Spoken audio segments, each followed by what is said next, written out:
This part of the introduction to media studies will be an introduction to another key concept, which is called representation.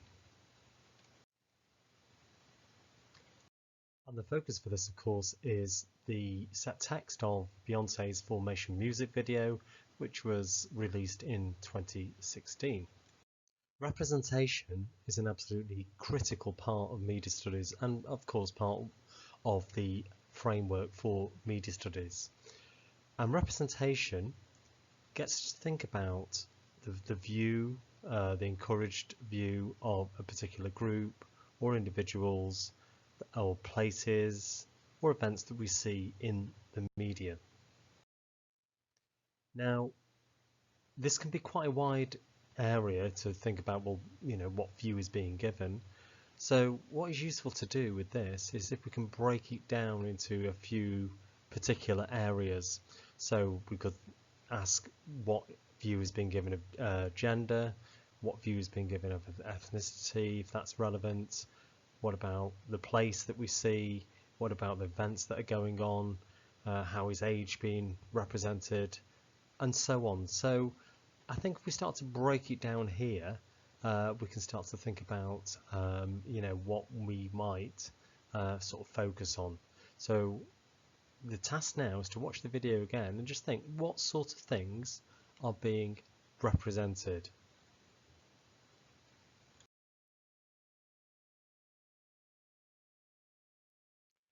So how might these categories be of use to us? Well, there's a number of things we can do.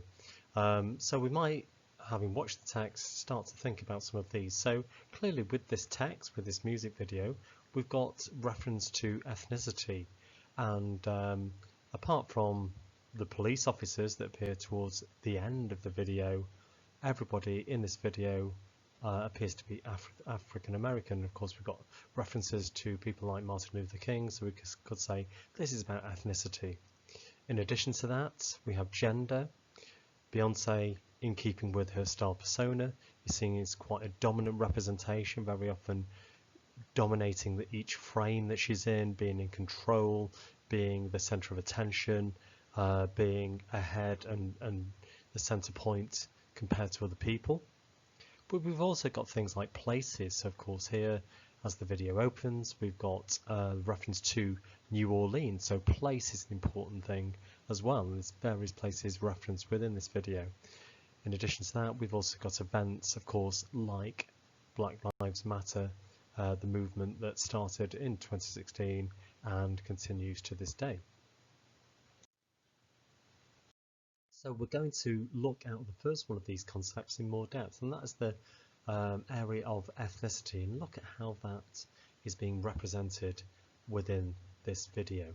So there's a list of things here that now, as a task, I want you to be able to find something out about and do some research into and have a little bit of knowledge about each of these events or each of these people that you see written on this list here. So, Hurricane Katrina 2005 was a natural disaster that hit certain parts of America. Now these were places like New Orleans and Louisiana, and these places are quite a long way from the main commercial centers and the more wealthy parts of America, such as New York and Washington. And these places are predominantly populated by African American communities. Now when this event happened, the American government was criticized for not helping people as much as they would have done as had this happened in other parts of America, and there was slow help getting to places. The place was absolutely devastated. Many people had died. People had nowhere to live. People were starving. So it was a time of national disaster, but the American government didn't help as it thought was necessary. We might also look at the antebellum period, which is a historical period in America, and this really is the beginning of the sort of USA as we know it, when it became independent from English rule or British rule in 1812. It underwent a period that is known as the antebellum period. Now a lot of wealth was brought to America, this time through slavery, and slaves were forced to work on plantations, and this generated wealth for, and they were usually European white owners and male owners who would make a lot of money out of this. Now this period was signified by the houses, the very sort of grand houses that these wealthy sort of people would live in, but also the clothing as well. Please note the hat on the masters of these areas as well, and the slaves weren't really supposed to wear hats, so the hat became a symbol of status. Martin Luther King, so we're moving on to the 1950s and 1960s in America now, was a civil rights activist. He advocated sort of peaceful change, peaceful protest, and to try to bring more equality to the lives of African Americans within the USA, because there was a lot of inequality that existed. And of course his famous speech in 1963 can be found on YouTube should you want to listen to it. Of course, a little bit more about the civil rights movement in America. So by this time, of course, slavery had been abolished, but in many ways African Americans were seen as to be second-class citizens, and they didn't have the same rights as white people living in America. So there was things like racial segregation, and black people weren't allowed to go into some public places such as swimming pools, parks. If they travelled on a bus, they had to sit in designated seats in the bus, and the white people were able to get the better seats and things like that. So they weren't seen as equal citizens, they were seen very much as second-class citizens in America and didn't have the same rights as white people in America. And this was the case right up until the middle of the 1960s, but the civil rights movement sort of protested against that. Another person involved in the civil rights movement was somebody called Malcolm X, and he was more aggressive than Martin Luther King. He advocated active protest. This could include violence and things like that. He was spokesman for an organisation called the Nation of Islam. And he, although he didn't belong to them and he wasn't a leader of them, but he was associated with a group called the Black Panthers. The Black Panthers were a paramilitary group. They took arms. They directly sort of instigated violence against the police in order to stop police brutality against black citizens in America. Please note for the Black Panthers, the use of the beret. They had a sort of uniform, an unofficial uniform. It was the beret wore on the head, and often using, wearing just black clothing as well. Please note the person in the middle there raising his arm and clenching his fist. This is known as the Black Power Salute, which is symbolic, and we will see this used today, by people involved in the Black Lives Matter movement. And sometimes Beyonce has embraced her African American ethnic identity, but she hasn't always done this. And this is a magazine cover from 2009, and it's Ebony's magazine for predominantly African Americans. And we can see here the prominence of the Black Power Salute and Beyonce embracing her African American heritage.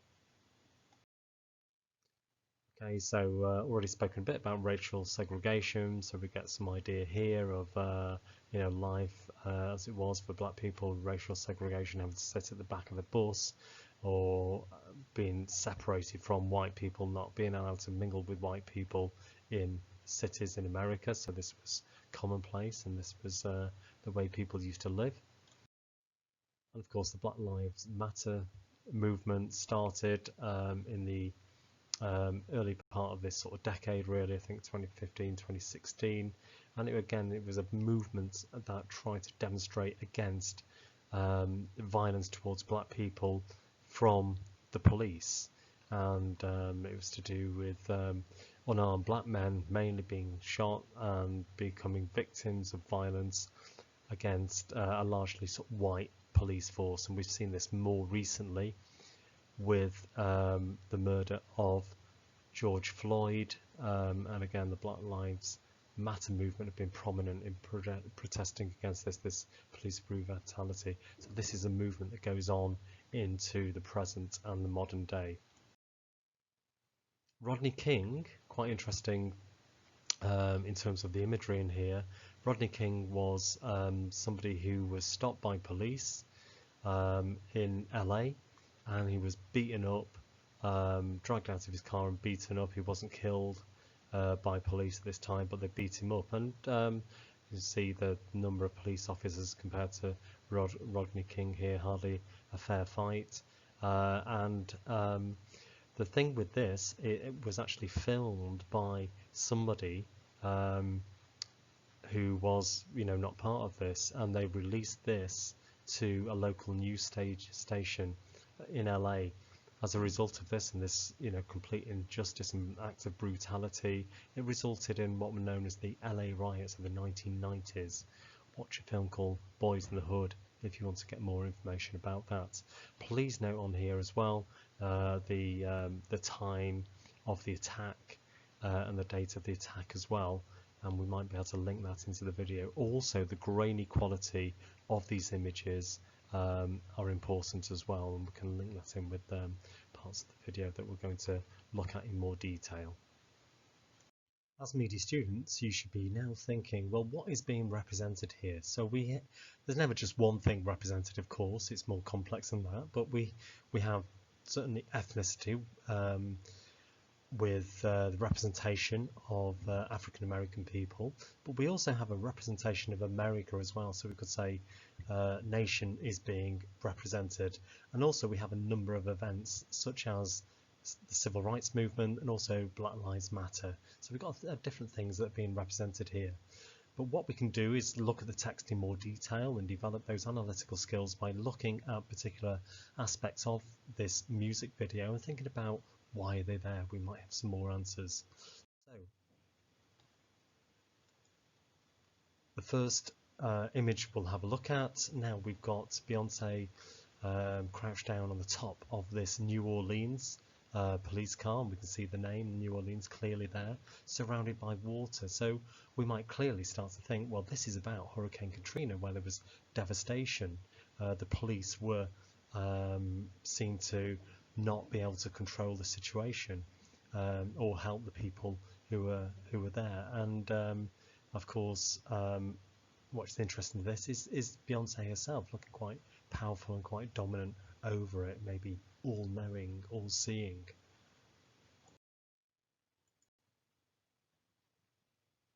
Additionally, we have this medium shot of Beyonce, and it's an old-fashioned style house, so we could maybe say it's from the antebellum period. However, what Beyonce does with this is subvert her role. So rather than being cast in the role of a slave, as African American people would have been in the antebellum period, she's now has status and prominence, and she, in the lyrics, states she's wearing a Givenchy dress, which indicates wealth. She looks well off. She looks like she is the owner of this place as well. So she's subverting the image of the African Americans during this period in time. Again, we've got this image here, medium shot outside what we presume is an antebellum house. What is significant with this is that as an African American, she's wearing a hat, and the hat was a status usually worn by the owners of slaves and the European white settlers. However, she's wearing it now and making reference to that. And we can see sort of she's wearing jewellery indicating wealth. She's in front of the house indicating perhaps she is the owner of this house. So again, she's subverting the role of African Americans in this antebellum period. Interesting image here, taken in a swimming pool. Now the swimming pool is significant because it's a public place, and it's one of the places that African American people in the early part of the 1960s and 1950s would have not been allowed to visit because of, say, racial segregation in the USA at this time. Also, to add to this image, to put another layer on it, we see the people in it, the dancers in it, are in a formation. The title of the song, they're in the formation forming a letter X. And now this is to do with solidarity and indicating changes taking place. Whereas African American people before would not have been allowed in a public place, now in formation together they have power and they have changed the nature of America. African Americans no longer have to experience racial segregation. Similarly, in this image here we see the grainy image, and some of you might be thinking, well, it's a similar sort of grainy image than we see in the Rodney King image, Rodney King beaten up by the police, and it was a film that was taken by a passerby. And again, the dancers here, African American dancers, all in a formation, representing and forming the letter X, again a reference to Malcolm X, and we also have the play visible in the bottom right hand corner here, so link that to the image of the date of the beating of Rodney King in those images taken by a passerby. So we have a direct reference to Rodney King here through the style of this image. Okay, maybe even more straightforward here, medium close-up of a gentleman holding the newspaper with, of course, the face of Martin Luther King. More Than a Dream, says the headline, making reference to his speech, I Have a Dream. So this is a political reference, referencing the civil rights movement of the 1960s. And of course, bringing it up to date, this is a movement that pans over this graffiti that's on the wall, and if you watch it in the video it says stop shooting us, and it's a reference to Black Lives Matter, which is obviously a current contemporary political movement to support the equality and rights of African American people in the USA.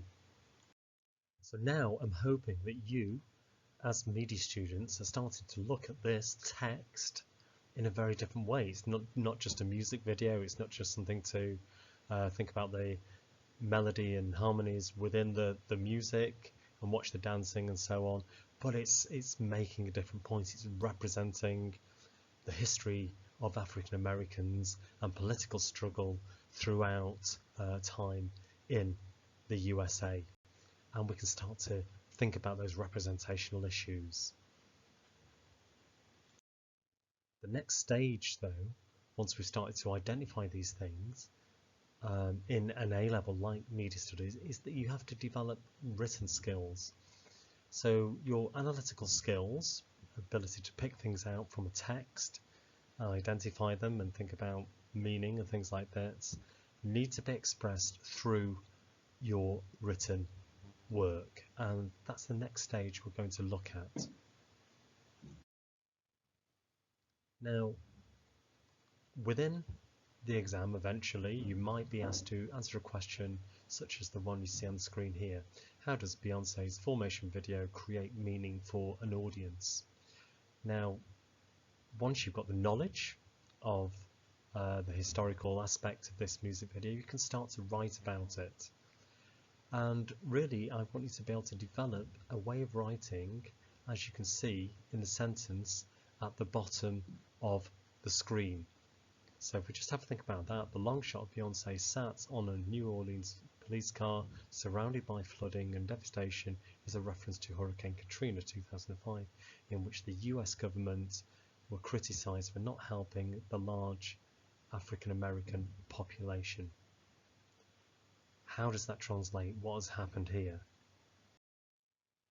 Now, if we look at this, what we have in here, you are combining your analysis and your knowledge of terminology and linking it in with some representational issues. So the long shot is using terminology. You've got the ability to recognize a shot type. You are talking about mise-en-scène because you're talking about the flooding and devastation that is part of this image and composed within this image. But you're also making a comment about representation, as you can see, commenting on the plight of African American people within this part of the world. To develop your analytical skills further, what I would like you to do is first of all think about an analytical sentence and try to identify key aspects of it. So take a minute and just have a look at this sentence here.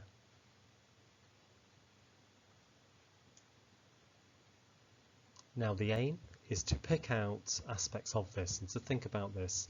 So we have terminology, the medium shot, the dress she's wearing, do you want to say dress, is part of the mise-en-scène, and it also talks about representation, so it subverts the role of African Americans from this period.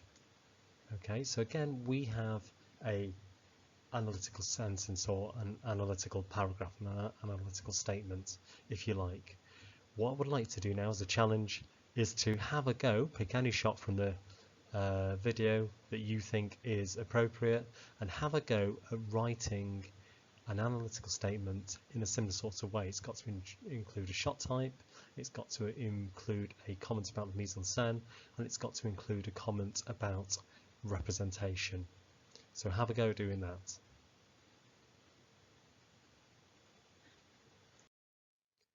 And if you can do that, then you've made progress. Absolutely brilliant, fantastic. You've begun the process of writing analytically. You include a shot type, a comment about the mise-en-scène, and then link that with a comment to representation. Well done.